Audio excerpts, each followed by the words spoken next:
তো hello guys, আমি আজকে আমার মেকআপ বক্স তোমাদেরকে সাজিয়ে দেখাবো।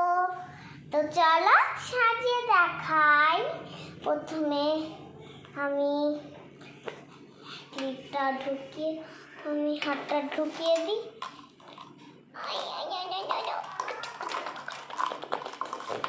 হাতটা ঢুকিয়ে দিই, ঢোকাতেই তো পারছি না বন্ধুরা।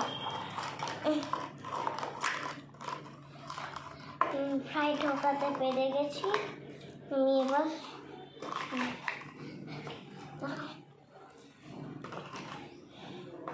হয়ে গেছে। এবার আমার কুকুরকে আমি একটুখানি আদর করে দেখাবো।